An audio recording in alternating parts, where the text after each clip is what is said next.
நாங்கள் சொல்கிறோம், நாங்கள் தானே பண்ணோம்.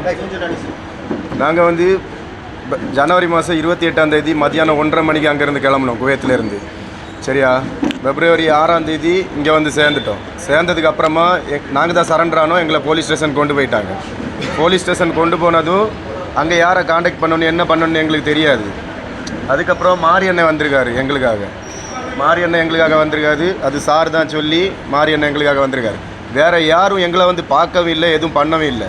நாங்கள் ஸ்டேஷனில் இருக்கும்போது அவங்க தான் வந்து பார்த்து எங்களுக்கு சாப்பாடு வாங்கி கொடுத்தாங்க, ட்ரெஸ் வாங்கி தந்தாங்க.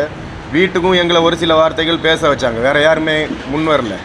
அதுக்கப்புறமா நாங்கள் ஜெயில் போனதுக்கப்புறமாவும் எங்களை உள்ளாடி கொண்டு போட்டதுக்கப்புறமாவும் யாருமே எங்களை பார்க்க வரல. அண்ணே அதுக்கு முன்னாடியே சொல்லிட்டாரு, அதுக்குள்ளே எல்லாமே நடந்துட்டு தான் இருக்குது.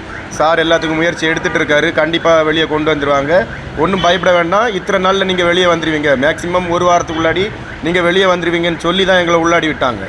நாங்களும் உள்ளாடி போயிட்டோம். உள்ளாடி போனதுக்கப்புறம் எங்களுக்கு யாருன்னே தெரியாது. அதாவது 3 பேர் சேர்ந்து போய் பார்க்க முடியாது. அந்த ஒரு ஆளை யாராவது ஒரு பர்சன் மட்டும்தான் போய் பார்க்க முடியும். அப்போ நண்பன் போயிருந்தாப்புல. போனதுக்கு அவர் சொல்லியிருக்காரு, எனக்கு இப்படி காடியை போட்டணும், நான் வந்திருக்கேன், நான் தான் அடுத்தது ஏதோ ஒரு எலெக்ஷனில் நிற்க போகிறேன், எப்படி நான் உங்களை எடுத்துருவேன் அப்படின்னு சொல்லிட்டு. ஏற்கனவே எங்கள் கேஸு ஒரு மனுஷன் எடுத்து நடத்திட்டு இருக்காப்புல, கரெக்டாக போயிட்டுருக்கு. திருப்பி யாருன்னே தெரியாது, நான் எலெக்ஷனில் நிற்க போகிறேன், நான் இப்போ இதை எடுத்து நடத்துகிறேன் அப்படின்னு சொல்லிட்டு எதுக்கு உள்ளாடி வரணும்? அப்போது நீங்கள் ஒரு அரசியலுக்காக அப்போ நான் எலெக்ஷனில் நிற்க போகிறேன், உள்ளே வந்து இதை எடுத்து நடத்துகிறேன் அப்படின்னு சொல்லிட்டு வந்தீங்க. அப்போ அரசியலுக்காக தானே வந்தீங்க. எங்களுக்கு எந்த ஒரு எதிர்பார்ப்புமே இல்லாமல், ஒரு குறையும் இல்லாமல் எல்லாமே பார்த்துட்டு இருக்காங்க. அப்புறம் சொல்லியிருக்காங்க, ஜெயிலில் நாங்கள் காசு கட்டிட்டு வந்தோம் அவங்களுக்கு சாப்பிட்றதுக்கு அப்படின்னு. எங்களுக்கு யாருமே ஒரு 50 பைசா கூட இது வரைக்கும் கட்டலை. அந்த ஜெயிலில் சராசரி சாப்பாடு ஒரு மனுஷனுக்கு என்ன கொடுப்பானோ அந்த சாப்பாடு மட்டும்தான் நாங்கள் சாப்பிட்டோம். உப்பு கிடையாது, காரம் கிடையாது, எதுவுமே கிடையாது. படுக்கிறதுக்கு ஒழுங்கான இடம் கிடையாது. ஜெயிலில் ஒரு கைதி எப்படி இருக்க முடியுமோ அந்த அளவுக்கு தான் நாங்கள் கரெக்டாக இருந்து வந்திருக்கோம். வேறு எங்களுக்கு எக்ஸ்ட்ரா சாப்பாடுக்கு ஏதோ காசோ அந்த மாதிரி இந்த மாதிரி எதுவுமே பண்ணல.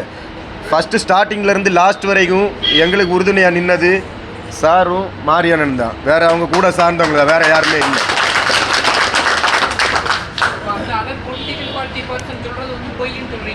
அவங்க யாருன்னே தெரியாது. அவங்க விருப்பத்துக்கு நாங்கள் உள்ளாடி இருக்கோம். அவங்க பேசுகிறது எங்களுக்கு தெரியாது. இல்லை, நாங்கள் வெளியே வந்தால் தானே எங்களோட கருத்தை தெரிவிக்க முடியும். அவங்க பாட்டுக்கு ஏதாவது ஒன்று சொல்லிட்டு போயிடுவாங்க, நியூஸ்லேயும் எழுதிடுவாங்க. அதுக்காக உண்மையாகுமா? பாதிக்கப்பட்டது நாங்கள், பலன் அடைஞ்சதும் நாங்கள். அப்போ எங்களுக்கு தானே தெரியும், நாங்கள் தானே சொல்ல முடியும். அது எல்லாமே சுத்த போய் எங்களை யாரும் வந்து எங்களுக்காக எதுவுமே பண்ணல. அவங்க எல்லோரும் யாருன்னே தெரியாது. நான் இதுவரை அவரை பார்த்தது கூட கிடையாது. என் பேர் சகாய் ஆண்டனி அனீஸ், கீழமணக்குடி, கன்னியாகுமரி டிஸ்ட்ரிக்ட் கீழமணக்குடி. ஆண்டனி அனீஸ். நடந்தது என்னென்னு சொல்கிறேன். அதாவது போன சனிக்கிழமை வந்து இதில் வந்து பார்த்தாங்க. இவங்க 2 பேருடைய பேரண்ட்ஸ் வந்து என்னை பார்த்தாங்க. ஒரு நைட்டு வந்து நம்ம அப்போ தான் நான் ஆஃபீஸுக்கு வந்தோடனே சொன்னாங்க என்னென்னா வந்து இந்த மாதிரி மும்பை சிறையில் நடைபெற்றிருக்கிறாங்க, வந்து இது எப்படியோ மீட் பண்ணுவோம். ஒரு தரப்பில் வந்து எங்களை நாளைக்கு வந்து மும்பை போக சொல்லியிருக்காங்க அப்படின்ட்டு சொன்னாங்க.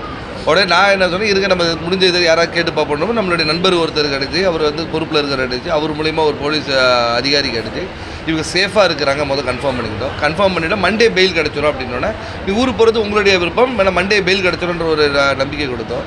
மண்டே பெயில் எடுத்து ப்ராசஸ் பண்ணும்போது வந்து என்னென்னா அது அடுத்த நாள் டிலே ஆகும்போது தான் வந்து இங்கே ஒருத்தர் வந்து நான் எடுத்துகிட்டு வரேன்னு சொல்லி ஒரு தரப்பினரும், நம்ம வந்து ஒரு பக்கம் வந்து சுனில் பாண்டே அவர் வந்து ஏற்கனவே நைட்டே பேசிட்டேனே, நம்ம நண்பர் மூலமே இவர் தான் அந்த கொலாபாவில் வந்து பாண்டேன்னு சொன்ன உடனே இவர் தானே அப்படின்னு சொல்லி இவர் மூலியமாக தொடர்பு கொண்டு இல்லை சார் நான் பார்த்துக்கிறேன்னு சொல்லிட்டேன்.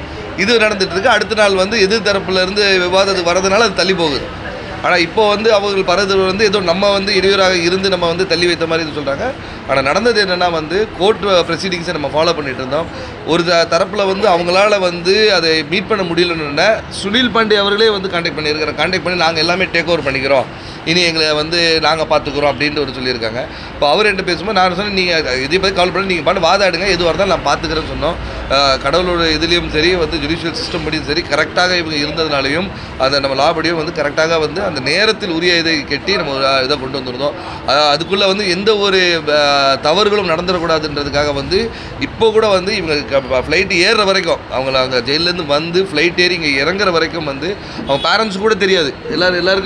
எல்லாருக்கும் வந்து நம்ம எதுவும் சொல்லலை. ஏன்னா என்ன வந்து நம்ம ஒரு ப்ரூவ் பண்ணி காட்டுவோன்றது தான் இது. எதுக்குன்னா வந்து நம்ம வந்து எந்த ஒரு இது இல்லாமல் வந்து 3 பேரை காப்பாற்றணும் ஒரு எண்ணத்தில் நம்ம செஞ்சது. கடவுள் இருக்கிற மேலே இவங்க எல்லாம் நல்லபடியாக வந்திருக்கிறாங்க. இவர் 7 வருஷம் ஆயிருக்கு வந்து, இவங்க 2 வருஷம் ஆயிருக்கு 2 பேரும் வந்து கிட்டத்தட்ட பல கொடுமைகளை அனுபவிச்சிருக்கிறாங்க. இது என்னன்னா இவங்க வந்து அவங்க பெற்றோர்கிட்டே சொல்ல முடியாத தருணத்தில் இருந்திருக்காங்க. இப்போ இந்த சம்பவம் வந்ததுனால தான் தெரிஞ்சிருக்கு. இதே போல் வந்து பல சகோதரர்கள் அங்கே இருக்கிறாங்க. அவங்களுக்கு என்ன நிலைமையோ அதை வந்து உடனடியாக அரசு இது வந்து இன்வால்வ் ஆகி இது பண்ணணும். இவங்களுக்கு நடந்த சோகம் வந்து யாருக்கும் நடக்கக்கூடாது, கொடுமை நடக்கக்கூடாதுன்றது தான் இந்த ஒரு தகவல்.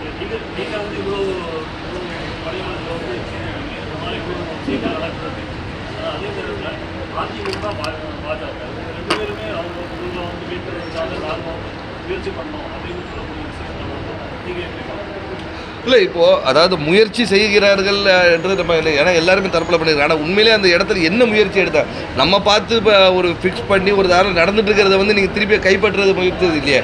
நீங்கள் வந்து ஒரு அங்கே மும்பை போயிட்டு இப்போ முன்னாடி ஃபோட்டோ எடுத்து நம்ம கொடுக்குறதுல நம்ம கடைசியில் என்ன நடந்தீங்க எப்படி வெளியே வருவதற்கு நம்ம என்ன நடவடிக்கை எடுத்தோம்ன்றது தான் வந்து நம்மளுடைய இது. இதை வந்து அதான் நான் சொன்னேன், அது அரசியல் கட்சிகளும் சரி இது வந்து முயற்சிகள் எல்லாருமே எடுக்கல. ஏன்னா ஒரு சகோதரரை காப்பாற்றுவதற்காக முயற்சிகள் எல்லாருமே எடுக்கல. 3 பேர் 100 பேர் கூட எடுக்கலாம். கடைசியில் யார் கொண்டு வரவங்களை டிஸ்டர்ப் பண்ணாமல் பண்ணுங்க. அதுதான் நம்ம கேட்டுக்கிறது இந்த இடத்துல.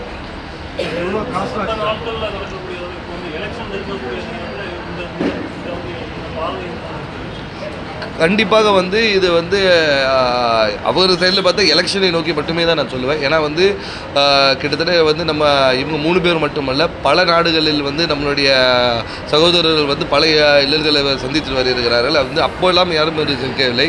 இப்பொழுது வந்து திடீர்னு வேட்பாளர் என்று அறிமுகம் ஆக போகிற தருணத்தில் வந்து இதை வந்து முன்னிலைப்படுத்தி பண்ணுறாரு தான்.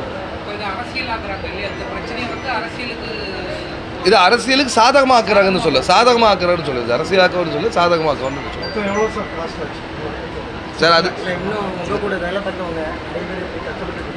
ஆமாம்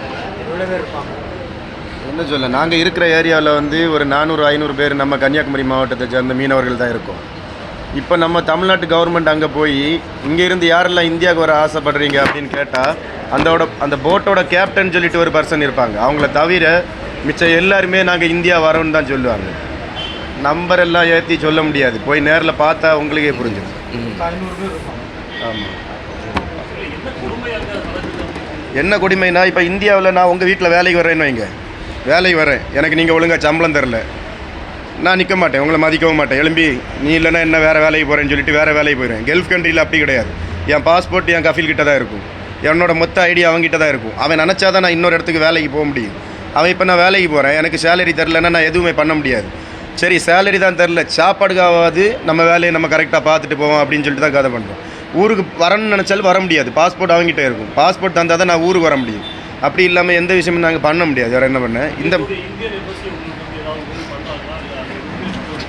சரி ஓகே. இந்தியன் எம்போசியில் நான் போய் கம்ப்ளைண்ட் கொடுத்தேன். என் கண்ணு முன்னாடி அவன் சொல்கிறான் குவைத் சிட்டிசன் இந்தியன் எம்போசி என் கால் சூக்கு சமம்னு சொல்லிட்டு நான் கொடுத்த லெட்டரை வந்து என் கண்ணு முன்னாடியே கிழிச்சு போடுறான். இதுக்கப்புறம் நாங்கள் கேஸ் கொடுத்து எனக்கு என்ன பாய்தாக இருக்குது?